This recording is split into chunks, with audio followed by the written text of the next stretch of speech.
Detik ini kita melintasi lereng. Nih, Webing nih. Detik ini jalur. Nih, ini udah miring ini. Udah miring.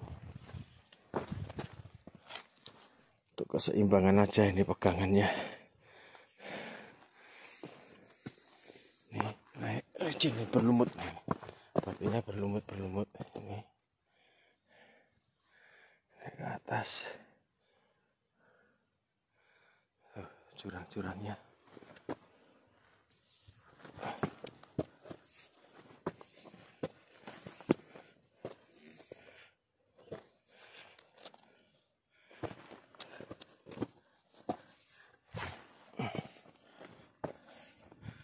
Licin.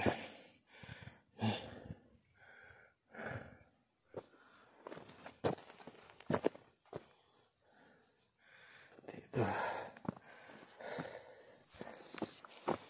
jalurnya agak aman.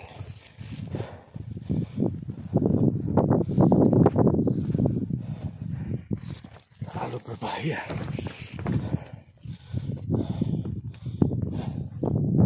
Seperti ini.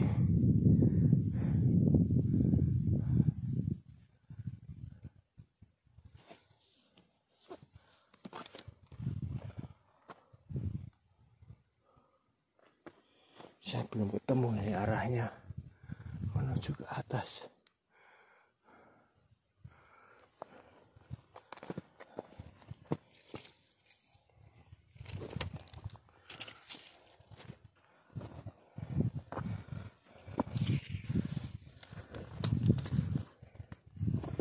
Ini jalur yang harus kita lalui.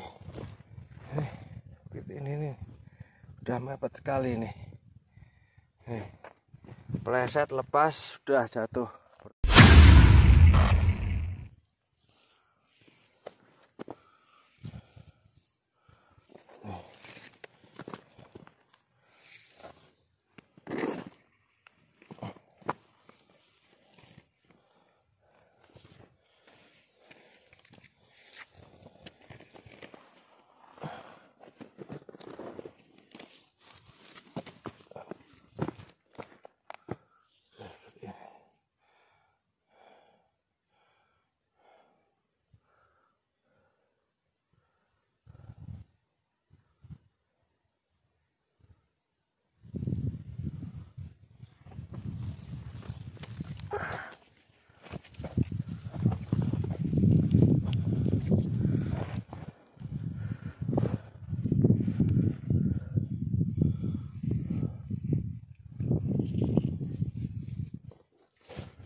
Ini adalah jurang paling dalam yang saya temui selama berputar-putar mencari jalur menuju ke puncak Gunung Kelut. Letaknya sendiri ada di sekitar puncak kawah. Pada saat akan pulang menuju ke pos 3 camp area Puncak Bayangan, sebaiknya ambil jalur yang ini.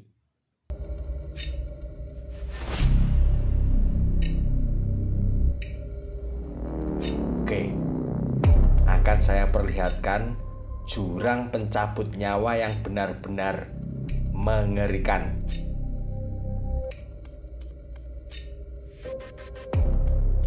Sedikit masukan untuk pengelola, pastikan untuk memasang rambu peringatan tentang jurang berbahaya ini.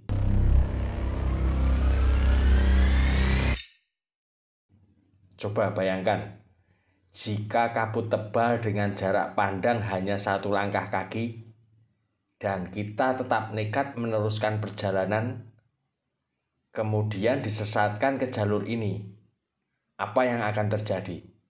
Dengan sedikit saja dorongan akibat tergelincir oleh medan yang didominasi oleh pasir dan kerikil, maka tubuh kita akan meluncur ke bawah.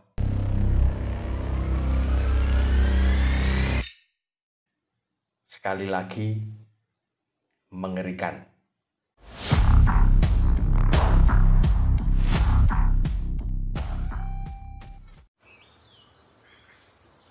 Ada kekhawatiran dari petugas base camp saat mengetahui pendakian ke Gunung Kelut saya lakukan seorang diri. Pada awalnya mereka merasa sungkan untuk melarang. Tapi setelah mendengar cerita bahwa ini adalah pendakian penutup saya di Jawa Timur, akhirnya mereka memberikan izin. Pendakian penutup adalah pendakian terakhir sebelum saya pulang ke Jawa Tengah. Setelah menyelesaikan pendakian utama yaitu Gunung Arjuno Welirang selama 3 hari 2 malam, kemudian dari sana saya lanjut ke Bromo 2 hari 1 malam. Dan sebagai pamungkas, awalnya saya sempat bimbang karena dihadapkan kepada 3 pilihan, yaitu Gunung Kawi, Gunung Panderman, dan Gunung Kelut. Lalu kenapa kemudian saya memilih untuk mendaki Gunung Kelut? Karena Gunung Kelut adalah gunung legenda, gunung yang menjadi idola saya waktu kecil selain Gunung Galunggung. Yang menarik dari Gunung Kelut sendiri adalah wilayah puncak Gunung Kelut menjadi rebutan antara Kabupaten Kediri dan Kabupaten Blitar. Dan yang kedua, letusan terdahsyat di abad 20 terjadi pada tanggal 20 Mei 1919. Sedikitnya 5.160 orang menjadi korban jiwa. Suara dentuman akibat letusan terdengar hingga ke Kalimantan. Hujan abunya sendiri itu sampai ke Bali, Pulau Dewata. Keren kan? Sedangkan kota Blitar mengalami kerusakan parah akibat hujan batu. Gunung Kelut sendiri bila diartikan sangat mengerikan, yaitu bisa merenggut korban tak berdosa. Bila ditarik dari mitos, mungkinkah letusan ini berkaitan dengan sumpah Lembu Suro, sang legenda Gunung Kelut yang menuntut balas atas pengkhianatan Dewi Kilisuci yang telah mengingkari janjinya. Going out tonight changes into something red. Her mother doesn't like that kind of dress. Everything. Seperti ini nih medannya Gunung Kelut menjelang puncak.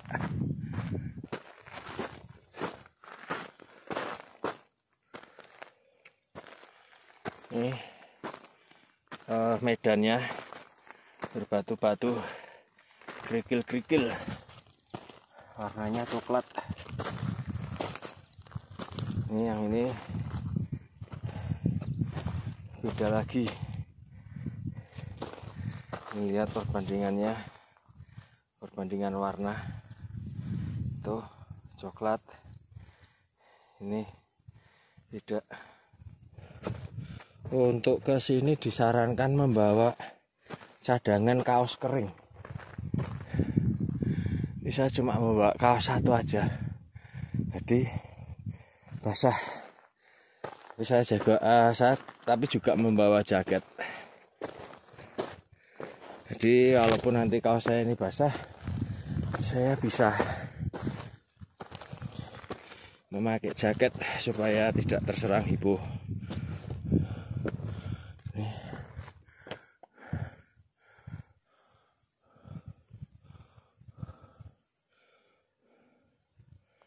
Nggak tahu ini puncaknya yang sebelah mana, jalurnya yang mana. Di sini ada papan peringatan. Apa ini? Tanpa panduan dan peralatan dilarang ke puncak sejati. Jadi nanti saya jelaskan untuk ke puncak sejati itu kenapa kita dilarang. Nggak tahu apa ini tanda, tanda.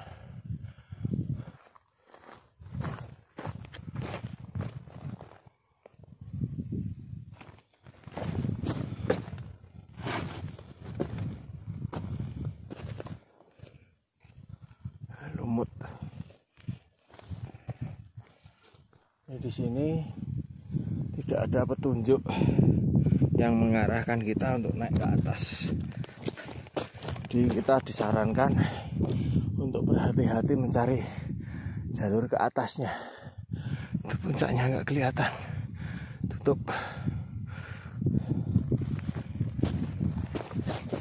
Setelah merangkak dan memanjat serta berputar-putar, saya putuskan untuk turun. Cuaca tidak memungkinkan untuk meneruskan pencarian puncak sejati. Sesampainya di bawah, saya melihat ada sebuah jalur. Mungkin tadi sempat tertutup oleh kabut.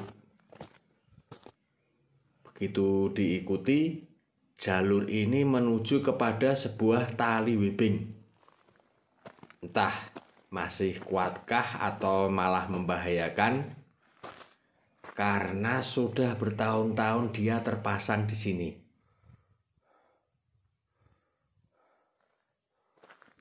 Sambil meniti jalur, saya akan bercerita sedikit tentang medan dari Gunung Kelut.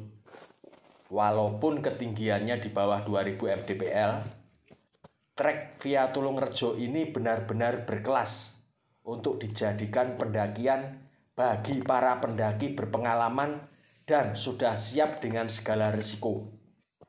Dari start pendakian hingga pos 2,5, kita akan dipayungi dengan rimbunnya pepohonan. Di sana akan kita temui beberapa pohon pisang dan bambu. Untuk para penggemar film horor pasti akan tahu makhluk halus seperti apa yang kadang akan muncul. Dan jika kalian tidak bertemu dengan tulisan Srenggono Bule, Rewondo Geni, dan Singolodro, saya pastikan Anda salah jalur alias tersesat. Pos 1 dan pos 2 sendiri jalurnya sangat susah dan begitu terjal. Tanjakan demi tanjakan akan membuat Anda menyesal karena telah memilih jalur ini.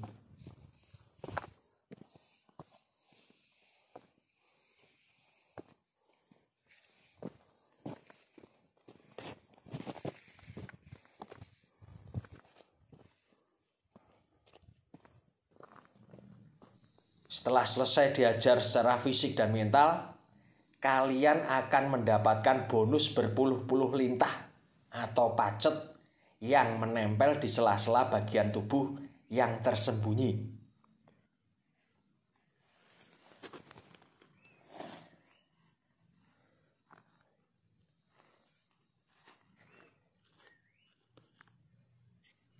Ini pacet. Gila medannya Kelut itu pacetnya, wah minta ampun. Ini jadi sampai di pos 3 camp area.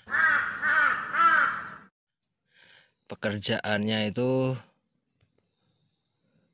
membersihkan. Ini kena lagi nih nempel. Asik sekali dia lagi menikmati darah.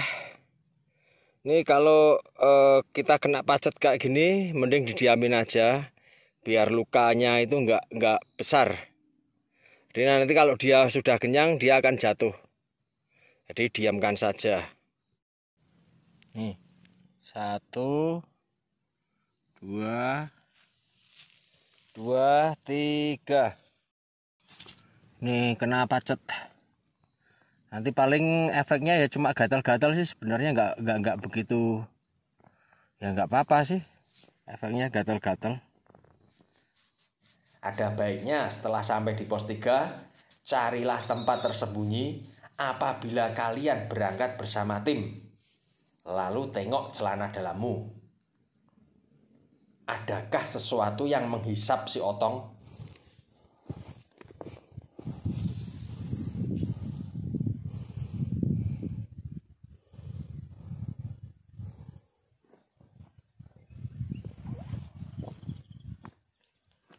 Di sini ada satu kejadian yang sempat membuat saya emosi, yaitu tidak adanya petunjuk yang mengarahkan kita ke puncak Gunung Kelut.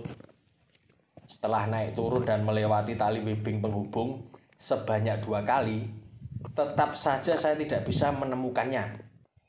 Ternyata untuk sampai ke puncak tertingginya, minimal kalian harus berangkat dengan 12 orang atau mencari barengan. Tujuannya untuk membayar biaya sewa guide yang membawa peralatan climbing. Jadi per orangnya bisa dikenakan 150.000 untuk mencapai puncak tertingginya.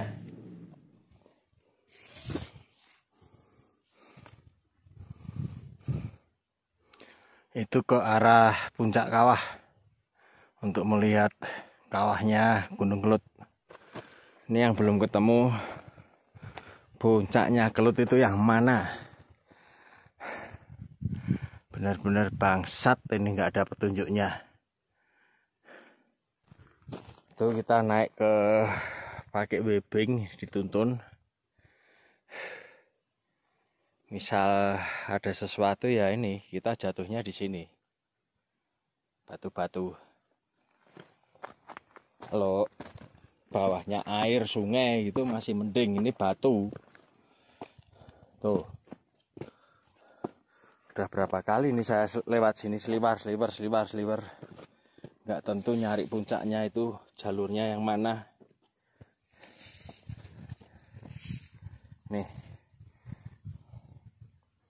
Nih area berbahaya. Terus jalur yang akan kita lewati itu seperti ini.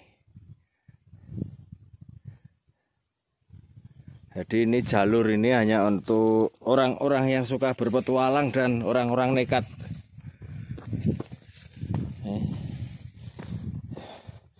Ini kita pegang untuk keseimbangan aja.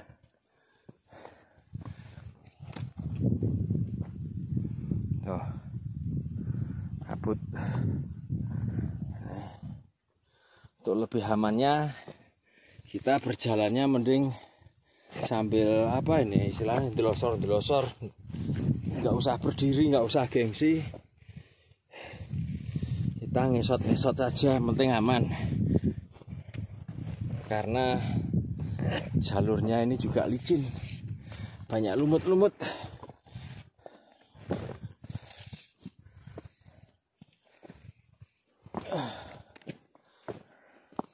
Ini saya pakai hanya untuk penyeimbang aja. Jadi tenaga saya fullnya itu nggak di sini. Ini penyeimbang aja. Nih. Turun.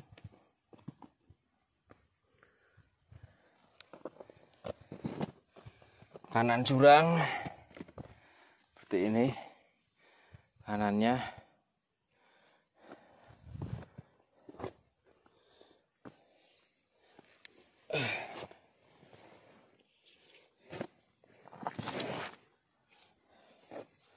Nih, kita tengok seperti ini, naik dengan bantuan tali webbing.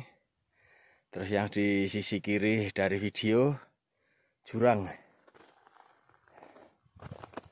seperti ini, medan Gunung Kelut. Oke, kita masuk ke lorong kanan kiri tebing.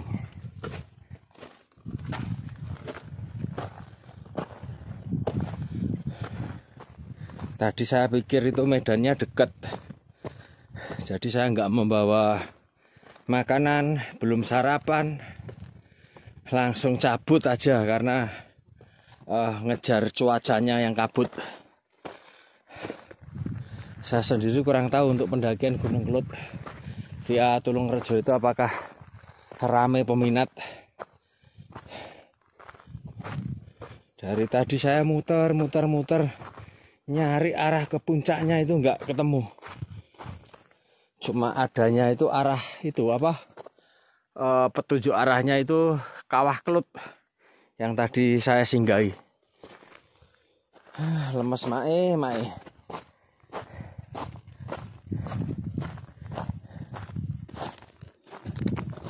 Ini benar-benar membuat saya kesal karena tidak ada petunjuk menuju ke arah puncak.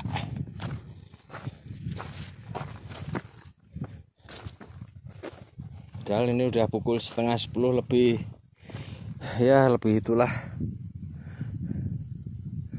Kurang ajar bener.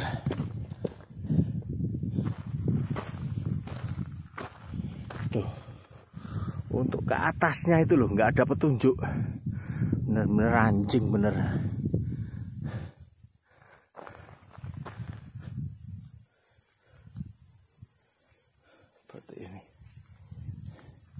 Ini aja kita lewatnya kemana nggak ada tuntunan. Jadi kak sepertinya kita itu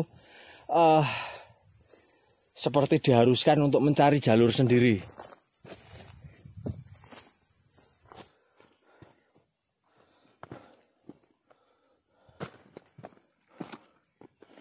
Yang cuma seperti ini tunjuknya.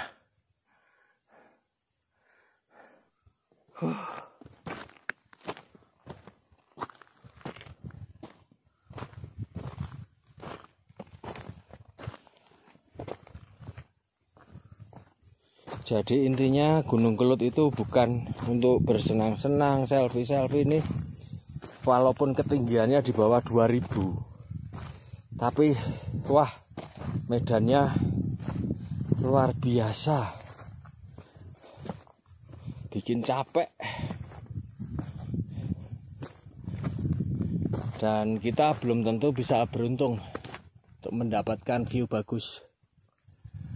Tuh. Itu di atas itu ada puncak, tapi entah lewatnya dari mana. Oke, pulang ke arah camp area. Sarapan, lapar saya. Di waktu lewat pagi-pagi itu masih berkabut, ini sedikit udah kelihatan ini terbuka. Jadi nanti saya harus mendaki ke atas sana, mendaki, habis itu turun lagi, naik turun, kak timbangan. Sepertinya tadi saya nggak lewat itu, nggak lewat puncaknya itu, yang atas itu. Saya belok ke kiri, coba kita lewat ke sana ya. Oh iya, tadi ini saya lewatnya yang ini kiri, turunnya ke kiri ini, ke camp areanya saya.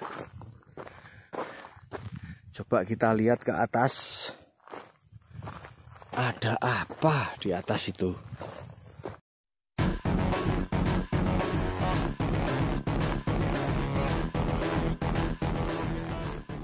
Setelah berputar-putar mencari jalur menuju puncak Gunung Kelut dan tidak menghasilkan, kemudian saya berganti arah menuju ke sini. Tadi pagi lewat sini itu ada monyet satu gede. Suasana saat pagi itu seperti ini, dan di belakang saya ada seekor monyet yang sedang mengawasi. Keadaan menjadi siaga 1. Ini summit ke Kelut, ini puncaknya Kelut. Berkabut pukul 6 pagi. Saat berada di hutan atau gunung seorang diri, saya selalu berkata dalam hati, saya seorang predator dan harus siap dengan segala risiko. Keberanian yang saya dapat tidak datang secara tiba-tiba. Berbagai proses telah saya lalui dan hingga kini saya masih survive. Inilah yang menjadi alasan saya kenapa saya tidak mau takut saat berjalan seorang diri di hutan maupun di gunung. Saat merasa takut, secara refleks kita akan berlari. Itu jelas sangat berbahaya. Pertama, kita dapat lebih mudah dicederai. Kedua, jika terpeleset dan jatuh ke dalam jurang, kita akan mati konyol.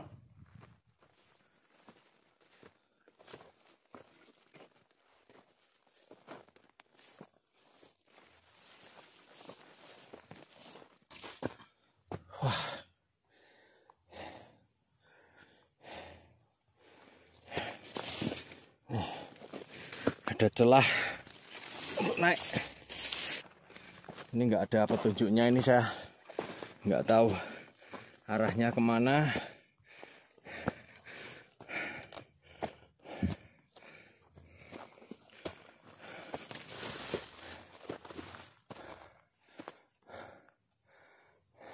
Itu arah yang akan saya tuju. Lihat jalurnya aman, kalau nggak aman saya putar balik. Udah mendekati ke puncak entah berantah. Semoga jalurnya aman. Tadi saya nggak sia-sia membuang energi untuk beberapa langkah kaki. Wah.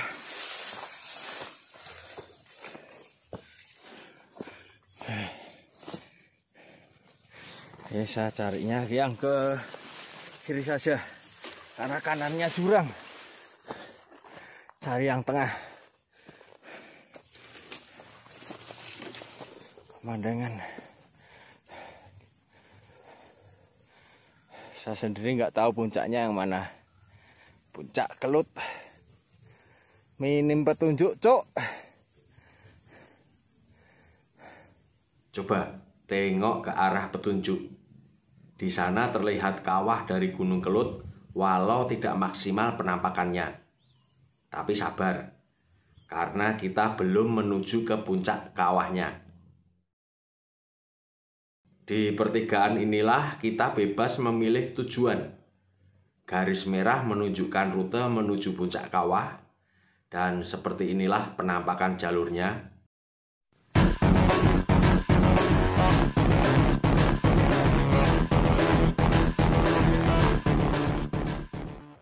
Untuk garis kuning menunjukkan arah pulang menuju pos 3 camp area, yaitu puncak Bayangan.